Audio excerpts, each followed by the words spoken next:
وبه نستعين على أمور الدين والدين والصلاة والسلام على رسول الأمين وعلى آله وأصحابه أجمعين. أشهد أن لا إله إلا الله وحده لا شريك له وأشهد أن محمدا عبده ورسوله صلى الله عليه وسلم. ثم أما بعد، إخواني في الدين rahimani rahimakumullah, alhamdulillah, pada kesempatan malam hari ini kita insyaallah akan kembali melanjutkan pembacaan daripada sebuah kitab yang begitu mulia, kitab yang memberikan nasihat-nasihat yang begitu berharga, mengingatkan kita yang senantiasa untuk mengoreksi setiap amalan ibadah kita, yang terus diingatkan oleh beliau rahimahullah agar kita mengetahui mana perkara-perkara yang bisa merusak amalan dan mana perkara-perkara yang mampu menjadikan solusi daripada mendapatkan keutamaan-keutamaan dari amalan tersebut. Kitab ini berjudul Al-Wabilus Sayyib min Kalamit Thayyib dari Al-Imam Al-Qayyim rahimahullahu taala. Kitab yang mungkin pembahasannya masih begitu panjang, yang isi daripada ataupun judul daripada kitab ini itu Al-Wabilus Sayyib, hujan yang deras, dan mungkin insyaallah taala biiznillah taala beberapa hari ke depan juga kita akan memasuki musim penghujan, sehingga semoga melalui kitab ini Al-Wabilus Sayyib, hujan yang begitu derasnya, min kalamit thayyib, dari kalimat kata-kata yang baik, senantiasa membuat kita bersinergi dengan alam yang hujan yang turun, dengan mengingat meroja kitab ini, risalah ini yang ditulis oleh Imam Ibn Al-Qayyim rahimahullah ta'ala. Nah, ikhwani fiddin rahimani rahimakumullah, pada pertemuan yang lalu barakallahu fikum kita sudah membacakan nasihat daripada Imam Al-Qayyim terkait dengan dua faedah, dua faedah yang harus kita ketahui terhadap mewujudkan sebuah amalan saleh, baik mendapatkan keutamaan pahala yang bertingkat-tingkat ataupun keutamaan yang lainnya, yaitu penghapus dosa yang juga bertingkat-tingkat, yang pada intinya semua itu yang mempengaruhi adalah amalan hati,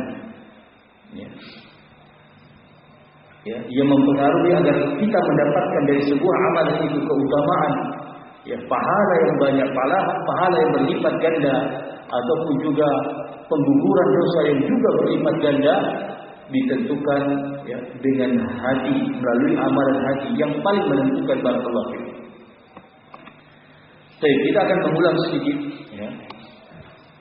daripada jawaban sebagian para ulama yang disebutkan oleh Imam Al-Qayyim ketika ada pertanyaan kepada ulama tersebut, ketika dihadapkan dengan dua amalan yang mulia, yaitu berpuasa di hari Arafah yang mampu menggugurkan 2 tahun, menggugurkan dosa-dosa selama 2 tahun, dan puasa di hari Ashura yang menghapuskan dosa-dosa selama 1 tahun. Maka pertanyaannya adalah kaifa yuqa'u takfiru 3 sinina kulla sanah? Bagaimana bentuk penghapusan dosa 3 tahun, 3 tahun, kalau digabungkan 3 tahun, yang itu bisa terjadi dalam 1 tahun. Nah, maka jawabannya adalah wa ajaba ba'dhum an hadhihi bi anna ma fuddila 'an takfir yunalu bihi ad-darajat. Ya. Dijawab oleh sebagian para ulama, apa yang disebutkan dari keutamaan penghapusan dosa di sini, yunalu bihi ad-darajat, dia akan memperoleh tingkatan-tingkatan. Jadi sekali lagi, ketika misalnya ada amalan utama yaitu berpuasa di bulan Arafah, kemudian kita berpuasa di bulan Arafah, kemudian kita mengilzamkan diri bahwasanya saya sudah berhasil puasa, yang puasa ini menggugurkan dosa saya selama 2 tahun. Ya. Ini langsung mengilzamkan diri dalam keadaan tidak, belum dipastikan ataupun tidak ada jaminan bahwasanya kita bisa meraih 2 amalan ini ataupun bisa meraih 2 tahun pengguguran dosa dari amalan yang kita lakukan tadi. Akan tetapi barakallahu fikum, adanya darajat, tingkatan-tingkatan yang itu tergantung dari amalan hati. Yang tergantung daripada amalan hati. Nah, kemudian kata Imam Al-Qayyim rahimahullah ta'ala, wa ya lillahi al-ajab, wahai betapa mengherankan, فليس العبد إذا أتى بهذه المكفرات كلها أن تكفر عنه سيئاته باجتماع بعضها إلى بعض. Aduhai sekiranya ada seorang hamba yang dia mampu mendatangkan sebuah amalan ini yang dia berhasil menggugurkan semua dosa-dosanya, artinya betul-betul menggenapkan, betul mencapai pada derajat yang tinggi seperti 2 tahun ataupun 3 tahun dia menghapuskan dosa tersebut. Dia berhasil akan hal itu. Yang mana amalan tersebut dikumpulkan sebagiannya pada sebagiannya sehingga terkumpul semua amalan itu sempurna. Dia mendapatkan derajat yang sempurna. Artinya ini ungkapan yang takjub, ungkapan yang dipuji. Masya Allah. Kalau ada orang yang berhasil melakukan amalan yang demikian, berhasil dia menjaga hati agar mendapatkan keutamaan daripada pengguguran dosa yang bisa dia dapatkan di sisi Allah Subhanahu wa taala. Kemudian Imam Al-Qayyim barulah mengingatkan kepada kita, wa takfir bihadhihi masyrutun bi syurutin. Dan amalan itu yang bisa menghapuskan dosa-dosa disyaratkan dengan syarat-syarat. Artinya Imam Al-Qayyim kembali mengingatkan kepada kita bisa menggapai amalan yang derajatnya bisa sampai 2 tahun, 1 tahun, atau dikumpulkan menjadi 3 tahun. Dalam 1 tahun kita berhasil menggugurkan dosa-dosa kita. Itu ada syaratnya. Bukan seperti yang kita katakan tadi, sekedar beramal kemudian meyakini bahwasanya saya sudah mendapatkan berhasil menggugurkan dosa saya selama 3 tahun. Nah, tapi ada syarat yang harus ditunaikan barakallahu fikum. Wa mawqufun ala intifai mawani'i fil 'amal wa kharijih. Dan dia berhenti dengan tidak adanya penghalang-penghalang pada amalan tersebut dari luarnya. Maksudnya ikhwan fillah rahimakumullah, di dalam syariat agama yang mulia ini ada amalan-amalan yang amalan ini bisa menjadi saleh tergantung pengaruh individu yang beramal terhadap amalan tersebut. Demikian sebaliknya, amalan tersebut bisa menjadi amalan saleh, amalan yang jelek tergantung pengaruh dari luar yang beramal terhadap amalan tersebut. Pengaruh itu adalah diri kita. Yang dimaksud pengaruh dari luar itu adalah diri kita. Salat pada dasarnya itu amalan saleh. Tapi bagaimana salat ini bisa menjadi amalan saleh sepenuhnya, seutuhnya, dengan derajat yang bagus, tergantung pengaruh luar yang memanfaatkan amalan tersebut, yaitu hamba-hamba Allah Subhanahu wa taala. Yang memanfaatkan amalan salat tersebut barakallahu fikum. Nah, jadi nanti akan disebutkan oleh Imam Al-Qayyim Pengaruh luar ini apa saja contohnya yang datangnya dari diri kita. Ya bisa tergambar ya.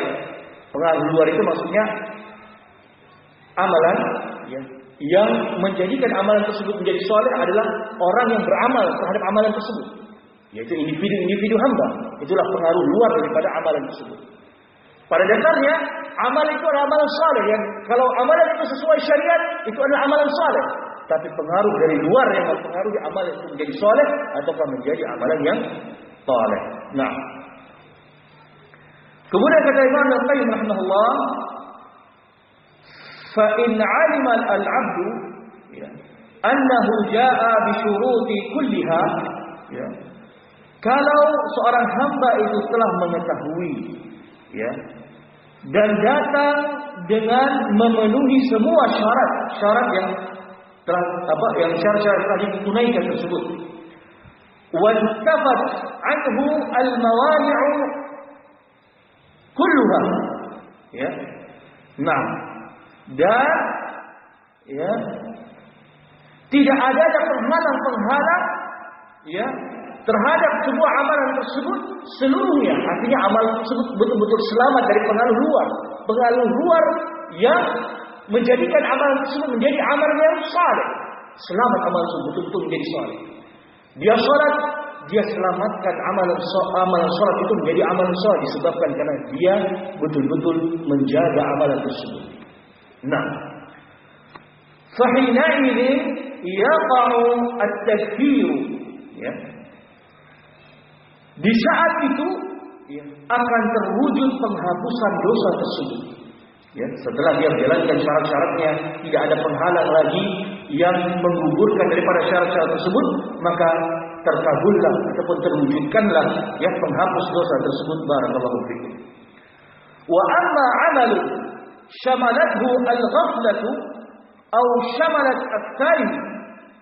Ya. Nah, kata Imam Al-Qayyim, dan adapun sebuah amalan yang diliputi dengan kelalaian. Nah, ini sudah datang pengaruh luar. Ya. Contohnya kelalaian ya, yang menjadikan amalan tersebut tidak mencapai derajat yang sempurna. Ya. Wa syamalathu al-ghaflatu aw syamalat at-tarih, atau mayoritasnya dalam keadaan lalai.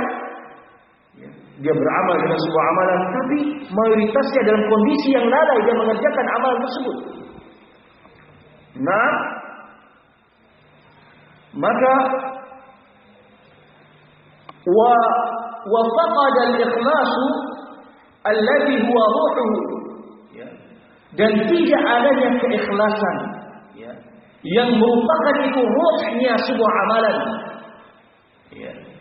Ini pengaruh dari luar tadi ya, yang merusak amalan tersebut, yaitu al-ikhlas ya.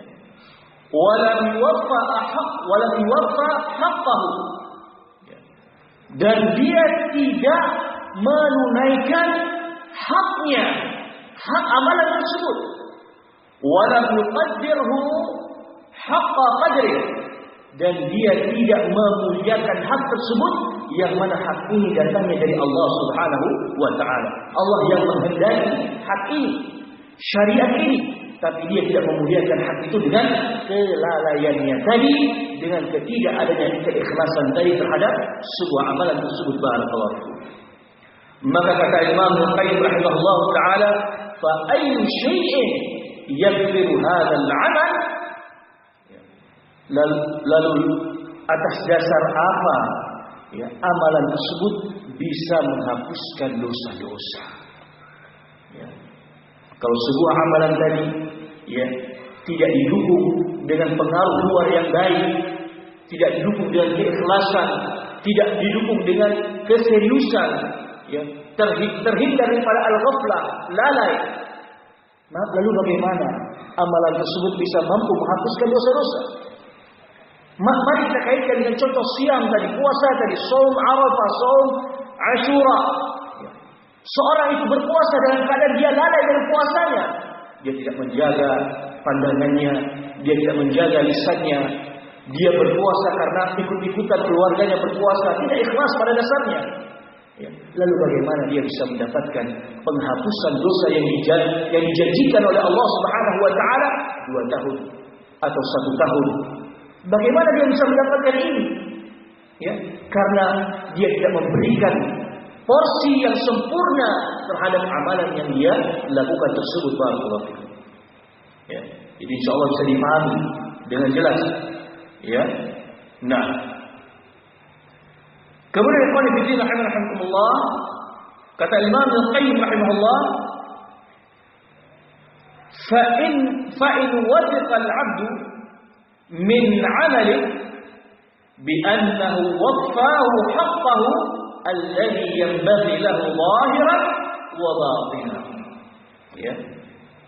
Kata Imam Al-Qayyim rahimahullah, jika hamba tersebut sudah yakin, ya, dari amalan yang dia kerjakan tersebut, ya, yang mana dia benar-benar telah, ya, menunaikan haknya daripada hak amalan tersebut.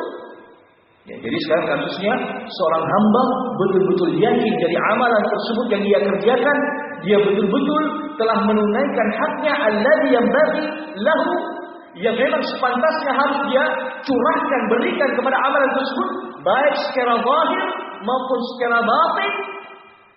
Walam yu'rid lahu mani'un yamna'u kathirahu, dan dia tidak menjadikan bagi amalan tersebut penghalang, yang menghalangi daripada keutamaan, yaitu penghapusan dosa-dosa tadi terhadap amalan tersebut.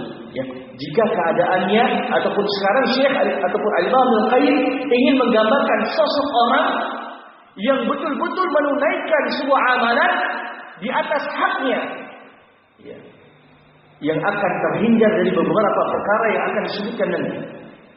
Ya. Nah, ya.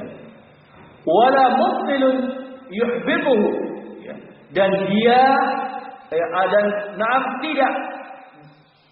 tidak adanya pembatal yang membatalkan amalan tersebut. Ya, jadi kalau seandainya ada seorang hamba yang betul-betul yakin, betul-betul bisa menunaikan hak daripada amalan tersebut, ya, yang secara zahir dia beramal dengan anggota badan, secara batin hatinya betul-betul, ya, menunaikan hak amalan tersebut.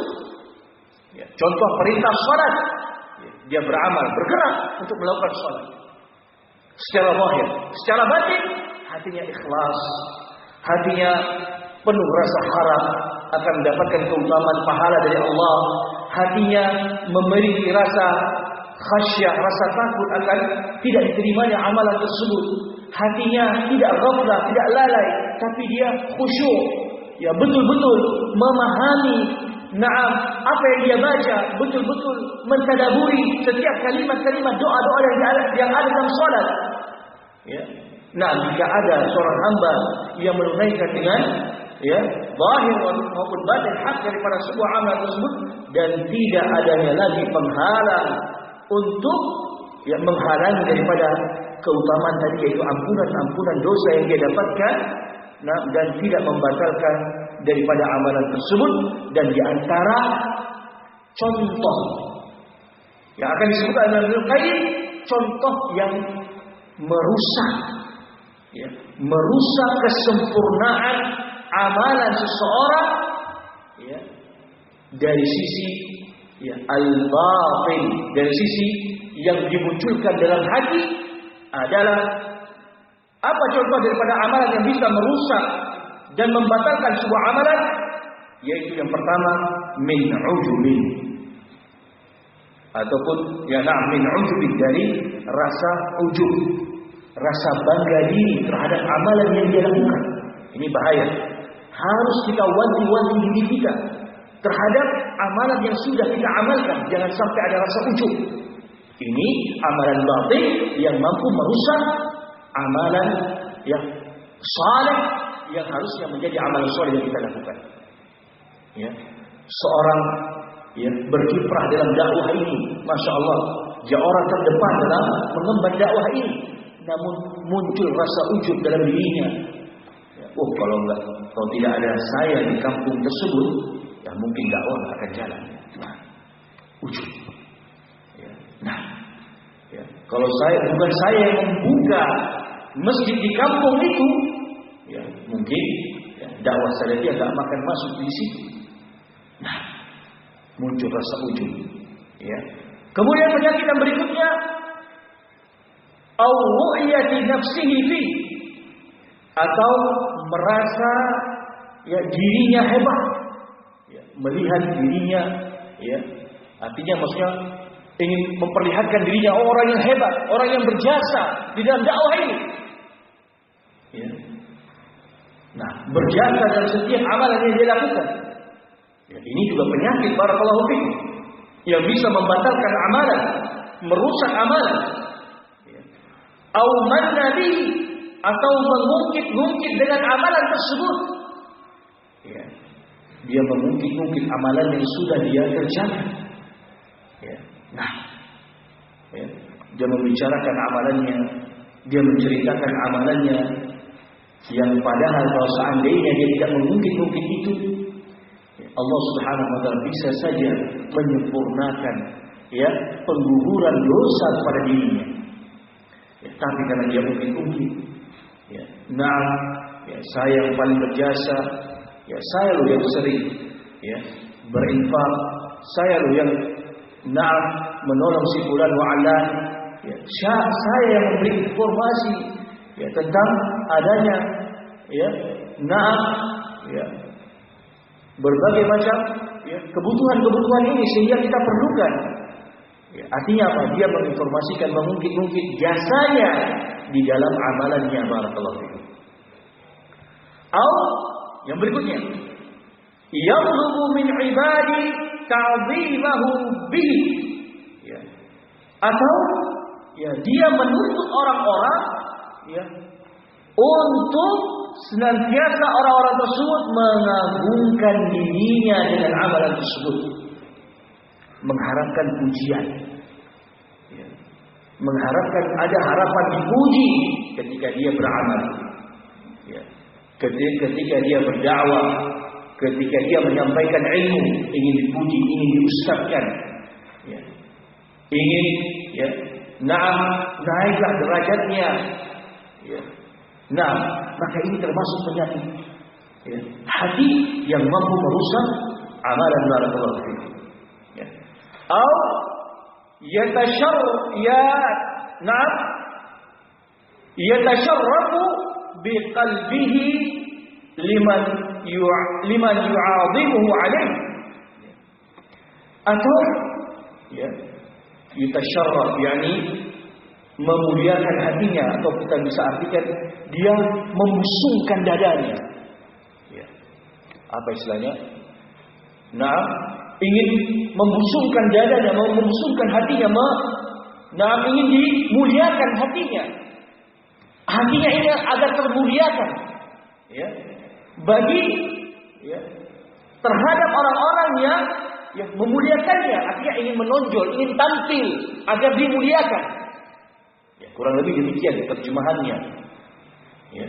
Nah, ingin tampil agar orang-orang memuliakan dirinya. Ya, ingin tampil, aktif segala macam. Ya, boleh tampil dalam dakwah, tidak ada yang melarang, tapi jangan tersusupi penyakit ini, barakallahu. Ya. Boleh tampil, ya, semangat sebagaimana para sahabat tampil di medan dakwah, ya, dalam membantu Rasulullah SAW dan para sahabat dan para sahabat yang lainnya untuk belajar Islam. Boleh, tidak ada masalah, tapi jangan muncul rasa ingin diagungkan. Ya. Nah, ya, ini yang harus kita waspadai. Au yu'adi man la yu'azzimuhu alaih, atau dia memusuhi orang-orang yang tidak memuliakannya, tidak mengagungkannya dengan amal yang telah dilakukan. Ya. Wah, orang ini payah, padahal sudah dibantu, ya, tapi kok nggak ada terima kasihnya, ya, nggak ada rasa syukurnya. Kok saya nggak dipuji lah, ya, inilah ya, dikit, ya. Ya. Nah, ini bahaya. Allah. Masya Allah, secara detail Imam Al-Qayyim menyebutkan hal itu. Ya. Nah, kemudian wa yara annahu qad baghithahu haqqahu. Ya. Dan dia mengira justru haknya ini dikurangi. Ya. Jadi dia mengira bahwasanya ketika dia beramal, tapi amalan tersebut tidak dipuji, tidak dia diagungkan, ya, ataupun dia dijadikan orang terhormat, dia merasa dikurangi haknya, merasa kurang haknya karena tidak dapat pujian-pujian tadi, ya, tidak dapat keridhaan yang secara zahir ingin dia lihat. Dia berinfak, ingin dikatakan sebagai seorang yang dermawan. Kok nggak ada ini? Ya, pujian-pujian ini. Ya. Dia berjihad, ingin dikatakan sebagai mujahid. Kok capek aku berjuang dalam dakwah nggak disebut sebagai mujahid? Nah, sehingga dia ingin mengharapkan pujian ini, tapi dia juga kalau ada orang yang tidak memuji dia memusuhi orang tersebut. Sudahlah, nggak bisa pakai orang itu. Ya, nggak mau saya berkawan dengan orang itu, berteman orang itu. Payah, nggak apa istilahnya? Ya. Kok nggak nangkep gitu loh? Nggak respon gitu loh. Aku ini membantu tempat dakwahmu, membantu ya jalan dakwahmu, membantu ini dan itu. Kok aku nggak wongke istilahnya, nggak diorangkan, nggak diampakan. Ya, ada rasa itu. Ya. Nah, kemudian wa annahu qad istahana bi hurmatihi. Ya. Dan dia merasa ada perendahan atas ya kehormatannya. Jadi dalam sebuah amalan dia merasa ya tidak ada yang muji, merasa tidak berarti apa yang dia beri karena nggak ada secara zahir pujian kepada dirinya, dan dia merasa rendah, ya, merasa direndahkan dari setiap amalan yang dia lakukan. Kok nggak dianggap? Padahal mungkin di hati-hati mereka, ya, siapa yang tahu di rumah-rumah mereka, ya, mereka berdoa kepada Allah, ya Allah, balaslah si fulan, balaslah si Alan atas kebaikannya dalam dakwah ini. Ya, balaslah dia dengan sebaik-baik balasan. Yang doa ini tidak diucapkan di depan kita. Bisa jadi demikian, tapi karena ada harapan yang kita inginkan seperti tadi, maka Allah Subhanahu wa taala gugurkan harusnya doa dari saudara-saudara tersebut yang tersimpan di dalam hati-hati mereka, yang tidak mereka tampakkan kepada kita, diijabah oleh Allah Subhanahu wa taala, tapi tertahan dengan rasa-rasa yang disebutkan tadi. Ya, saya kok tidak dipuji. Sudahlah, saya tidak menganggap orang itu memusuhi orang tadi yang tidak mau memuji saya. Kemudian saya merasa direndahkan ini. Saya tidak dipanggil ustaz, saya tidak dipanggil syekh dalam keadaan saya sudah mengajar, dalam keadaan saya sudah berkarya, menulis tulisan. Subhanallah, saya tidak dibilang ustaz kibar. Dalam keadaan saya orang yang pertama membangun dakwah salafiyah ini di negeri ini. Subhanallah. Ya. Dan sudah terjadi banyak orang yang terjatuh dalam penyakit ini, dan Allah tampakkan, Allah keluarkan mereka dari manhaj salaf. Nah, ya. Kemudian kata Imam Al-Qayyim rahimahullah, "Fahada ayyu syai'in yukaffiru hadha al-'amal." Ya. Maka jika ini yang muncul, apa yang bisa membuat penghapusan dosa tersebut bisa terwujud daripada amalan yang dia lakukan, barakallahu. Ya. Tadi sudah kita dengarkan bersama bagaimana secara detail Al-Imam Ibnu Al-Qayyim rahimahullah mendetailkan penyakit-penyakit hati yang mampu merusak amalan, ya, yang mampu tidak terkabulkannya, ya, keutamaan dari amalan tersebut, apakah tingkatan derajat pahala yang banyak, lipatan pahala yang banyak, atau lipatan penghapusan dosa yang banyak. Maka jika tersusupi dengan penyakit hati yang kita sebutkan tadi, maka wa'iyadzubillah, justru amalan tersebut hanya menjadi rutinitas biasa tanpa ada nilai di sisi Allah Subhanahu wa taala. Kemudian kata Imam Al-Qayyim rahimahullah, wa muhbitatul a'mali wa mufsidatuha aktsaru min an tuhsar. Ya, dan pembatal-pembatal amalan itu dan perusak-perusak amalan tersebut itu lebih banyak, ya, dan tidak bisa dibatasi. Ya. Artinya apa? Banyak sekali penyakit hati yang harus kita evaluasi. Kita untuk tugas kita untuk memperbaiki diri. Jangan merasa sombong terhadap amalan yang banyak kita lakukan. Ya. Tapi kita tidak mengevaluasi diri kita terhadap, ya, kondisi hati kita. Sudahkah kita beramal menjadikan amalan tersebut bermanfaat bagi kita? Ataukah justru amalan yang kita lakukan, yang semangat kita lakukan, dan kita lakukan dengan tersusupi penyakit-penyakit hati tadi, maka otomatis barakallahu fikum akan tidak memberikan arti apa-apa terhadap amalan tersebut barakallahu fikum. Dan sekarang ini sangat penting yang harus kita garis bawahi, ya. Kata Imam Al-Qayyim rahimahullah taala, walaysa asy-sya'nu fil 'amal, ya. Dan bukanlah permasalahannya bukanlah sekedar seorang itu yang mampu untuk beramal. Ini kalimat yang pertama. Ya. Maksudnya apa? Masalahnya di sini bukan amalan itu bukan sekedar kita mampu untuk beramal. Contoh, sholat 5 waktu mampu kita kerjakan di masjid. Ya. Sholat sunnah mampu kita kerjakan, pengiring daripada sholat 5 waktu. Berpuasa di bulan Ramadan selama sebulan penuh mampu kita jalankan. Ya. Berdakwah di jalan Allah Subhanahu wa taala, berta'awun di jalan Allah Subhanahu wa taala mampu kita tunaikan, kita kerjakan. Ya, namun kata Imam Al-Qayyim, permasalahannya bukan sekedar mampunya kita untuk beramal hal tersebut. Innama, kata Imam Al-Qayyim rahimahullah ta'ala, innama asy-sya'nu fi hifdzil 'amal mimma yufsiduhu wa yuhbitahu. Ya. Hanya saja yang terpenting yang harus kita jaga adalah mampukah kita menjaga amalan tersebut dari yang bisa merusak amalan tersebut dan bisa membatalkan amalan tersebut. Nah, ini syahidnya barakallahu fikum. Ya. Mampukah kita menjaga amalan yang banyak itu, yang banyak kita lakukan daripada orang-orang awam nas di luar sana? Ya. Sekarang ikhwan fillah rahimakumullah, orang melihat kita masya Allah, bahkan dalam keseharian kita berpenampilan sebagai ahli sunnah wal jamaah. Kita betul-betul mencintai Nabi Muhammad SAW. Kita menjalankan keislaman di atas tauhid was sunnah.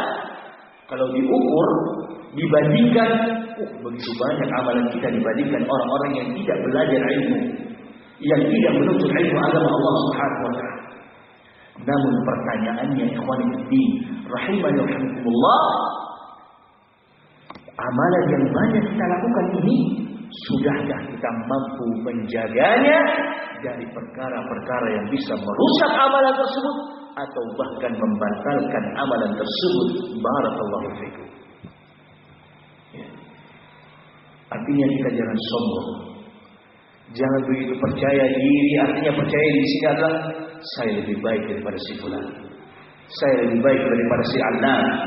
Ya. Sesama kita ahli sunnah, ya, saya lebih orang yang paling berjasa dalam dakwah ini. Nah, saya orang yang paling pertama, dalam mengemban dakwah ini, pertama mengenal dakwah tauhid was sunnah, sehingga merendahkan yang lainnya. Ya.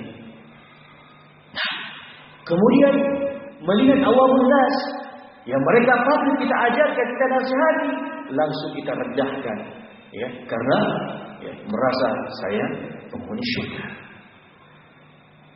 Dalam keadaan kita tidak mewaspadai, ya. Nah, yang kita ajarkan adalah amalan-amalan yang menghantarkan kita kepada jannahnya Allah Subhanahu wa taala. Tapi jaminan itu belum kita dengarkan sampai hari ini. Jaminan bahwasanya amalan yang banyak yang kita lakukan daripada kelurusan tauhid kita, daripada banyaknya amalan-amalan saleh yang kita lakukan ini, belum ada jaminan sudah ada yang diterima oleh Allah Subhanahu wa taala. Maka kata Imam Ahmad bin Hanbal rahimahullah, kalau seandainya aku mengetahui bahwasanya ada satu saja amalan yang diterima oleh Allah Subhanahu wa taala, maka niscaya aku rasanya ingin mati di hari itu juga. Aku ingin diwafatkan di hari itu juga. Kalau seandainya aku tahu ada satu amalan yang diterima oleh Allah Subhanahu wa taala. Jadi ikhwan fillah rahimakumullah, tugas kita adalah mengevaluasi, jangan sampai kita terjatuh kepada amalan ataupun perkara-perkara yang bisa membatalkan dan merusak amalan kita. Dalam keadaan capek kita beribadah kepada Allah, lelah, letih, berjuang kita, berkorban kita. Nah, maka jangan sampai ini menjadi sia-sia di sisi Allah Subhanahu wa taala. Kemudian kita lanjutkan, ya. Kata Imam Al-Qayyim rahimahullah taala, "Farriya'u", subhanallah. Ya. Maka yang namanya riya, wa in daqqa, ya, walaupun dia kecil sifatnya ataupun halus mainnya, riya itu memang halus gerakannya, ya. Nah, yang memang ini menjadi persoalan yang rumit, dahsyat, ya. Nah, ya. Muhbitun lil amal, riya itu akan membatalkan amalan. Wa huwa abwabun katsiratun la tuhsar. Ya. Dan riya itu, ya, adalah pintu-pintu yang banyak, ya, yang sulit untuk dibatasi. Ya.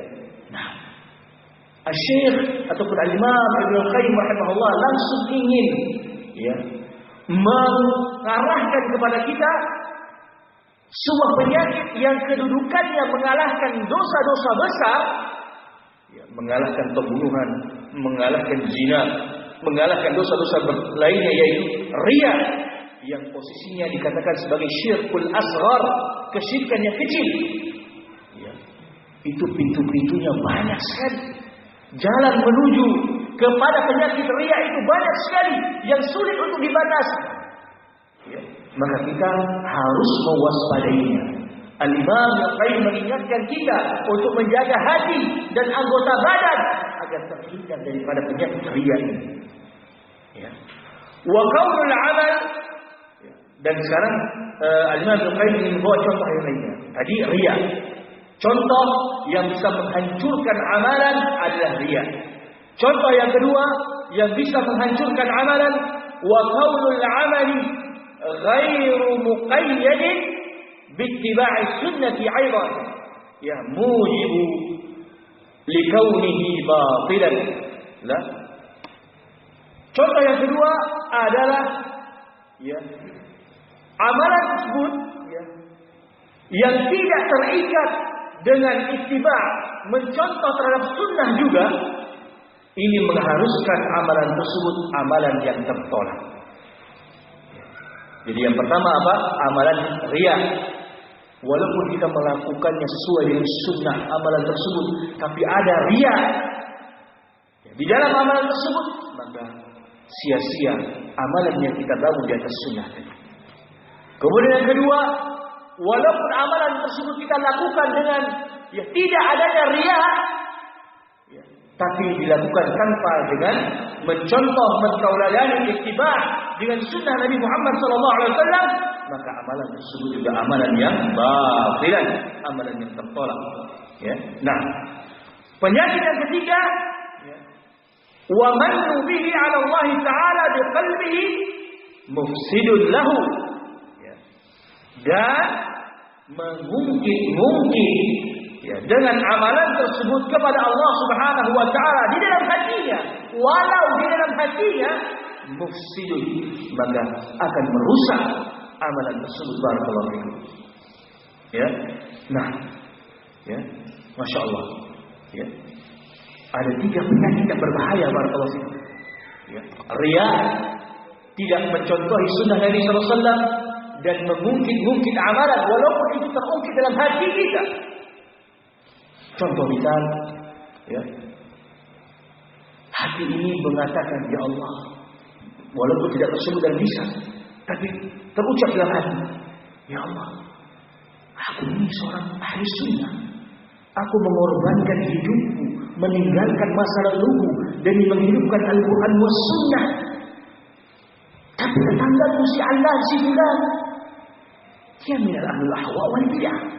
Dia setiap hari menghidupkan kebid'ahan, bahkan dia sering terjatuh kepada kemaksiatan. Tapi kenapa ya Allah? Dari sisi rezeki engkau menyempitkan rezekiku, tapi engkau membuka secara luas rezekinya. Perhatikan. Ini termasuk mengungkit amalan saleh yang dia lakukan di Allah Ta'ala, di hadapan Allah Subhanahu Wa Ta'ala. Walaupun dia tidak mengungkit dengan manusia. Kalau di hadapan manusia jelas, ya, orang yang berilmu paham, fulan sedang mengungkit amalannya. Mungkin tersamarkan kepada orang yang tak paham, tapi orang yang paham jelas. Tapi orang yang berilmu juga tidak akan paham ketika itu terungkit dalam hatinya yang dia tujukan kepada Allah Subhanahu Wa Ta'ala. Itu juga akan merusak amalannya. Barakallahu. Aku jadi miskin ya Allah semenjak aku bersemangat mengamalkan sunnah. Tapi si fulan yang memperolok-olok aku, mengejek diriku menjalankan sunnah, tapi justru dia rezekinya begitu mudah mengalir. Ini termasuk mengungkit amalan yang sudah kita lakukan di hadapan Allah Subhanahu Wa Ta'ala.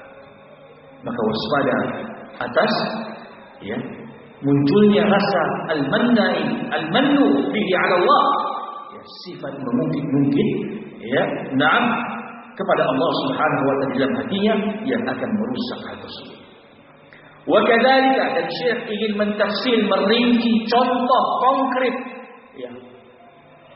Tadi secara umum, sekarang secara khusus diungkit, ada disebutkan oleh Syekh atau Imam Al-Qayyim rahimahullah, wa kadzalika al-mannu, dan demikianlah di antara contoh daripada al-mannu yaitu mengungkit al-mannu bis sadaqah wal ma'ruf, mengungkit amalan sedekah, mengungkit amalan mengajak kepada yang ma'ruf, ya, mengajarkan ilmu, yang mendakwahkan manusia, ya, kita ungkit hal ini. Kemudian mengungkit daripada albir, berbakti kepada orang tua, berbakti kepada masyarakat, berbakti kepada siapa saja, ya, artinya menyampaikan ilmu. Wal ihsan, dan mengungkit perbuatan baik, ya, wasilah, ya, dan mungkin ya, hubungan silaturahim, perdamaian yang telah dilakukan olehnya, ya. Maka ini semua mufsidul laha, dan ini rangkaian amalan yang disebutkan Imam Al-Qayyim ini, jika kita ungkit lagi akan merusak amalan kita. Barakallahu fikum. Kama qala subhanahu wa ta'ala, sebagaimana firman Allah Subhanahu wa ta'ala di surah Al-Baqarah ayat ke-264, Allah Subhanahu wa ta'ala firmankan, ya ayyuhalladzina amanu la tubtilu shadaqatikum bil manni wal adha. Wahai orang-orang yang beriman, ya, janganlah engkau membatalkan, menghapuskan, ya, sedekah-sedekah kalian. Janganlah kalian membatalkan sedekah-sedekah kalian, ya, bil manni, dengan mengungkit-ungkitnya, wal adha, dan dengan menyakiti orang-orang yang kalian beri. Ya. Masya Allah. Artinya, ikhwan fillah rahimakumullah, inilah di antara dalil penyakit hati yang mampu merusak amalan seorang hamba, barakallahu fikum, yang dia capek berjuang dengan amalan tersebut, ya, bahkan dia sudah berada di amalan tersebut berpuluh-puluh tahun lamanya. Contoh kita sudah mengenal dakwah, ya, yang mana kita kenal dakwah ini sudah berpuluh-puluh tahun, ya, kita sudah belajar menuntut ilmu sudah bertahun-tahun, kita semangat beramal di atas ilmu yang kita pelajari bertahun-tahun, kita istimrar, terus menerus istiqamah di atasnya. Namun ketika terjangkiti penyakit-penyakit yang kita sebutkan tadi, subhanallah, akan mampu merusak, membatalkan amalan-amalan kita. Barakallahu fikum. Maka kita memohon kepada Allah Subhanahu wa taala agar Allah Subhanahu wa taala senantiasa menjaga hati ini. Karena kata Imam Al-Qayyim, hatilah tolak ukur utama yang mampu merusak amalan badan yang dilakukan. Kemudian jangan permasalahannya bukan mampunya kita beramal, mampunya kita berdiri di atas sunnah, tapi pertanyaannya mampukah kita beramal, berdiri di atas sunnah dengan terhindar daripada penyakit-penyakit yang bisa merusak amalan yang kita telah berdiri di atasnya selama berpuluh-puluh tahun ini. Barakallahu fikum. Jangan sampai kita sendiri yang merusak amalan tersebut. Jangan sampai ketika kita menghadap Allah Subhanahu wa taala, kita menghadap Allah dalam keadaan kosong, tidak ada apa-apa, tidak ada nilai di sisi Allah Subhanahu wa taala, maka kita akan kaget. Ya Allah, aku berjuang dulu ketika di dunia beramal dengan amal ini, ya Allah. Tapi kok sekarang di hadapan-Mu ya Allah, tidak ada satu amalan pun yang Engkau terima ya Allah. Nas'alullah as-salamah wal afiyah. Kita memohon kepada Allah Subhanahu wa taala keselamatan dan kesehatan jasmani dan rohani kita, agar kita terselamatkan daripada penyakit-penyakit hati ini. Barakallahu fikum. Karena ini bentuk penyakit yang begitu mematikan, bahkan menghinggapi orang-orang yang kita sangka dia saleh, rupanya dia adalah orang yang menggugurkan amalan-amalannya sendiri disebabkan karena penyakit yang dia munculkan sendiri. Barakallahu fikum. Semoga Allah Subhanahu wa taala menjaga kita di atas amalan saleh dalam secara zahir dan secara batin. Semoga Allah Subhanahu wa taala menerima setiap amalan ibadah kita di sisi Allah Subhanahu wa taala. Naam, Allahumma inna nas'aluka ilman nafi'an wa rizqan thayyiban wa 'amalan mutaqabbala. Amin ya rabbal alamin. Wa sallallahu wasallam wa baraka ala nabiyyina Muhammad walhamdulillahil alamin. Subhanallahi wa bihamdihi asyhadu an la ilaha illa anta astaghfiruka wa atubu ilaik. Wassalamu alaikum warahmatullahi wabarakatuh.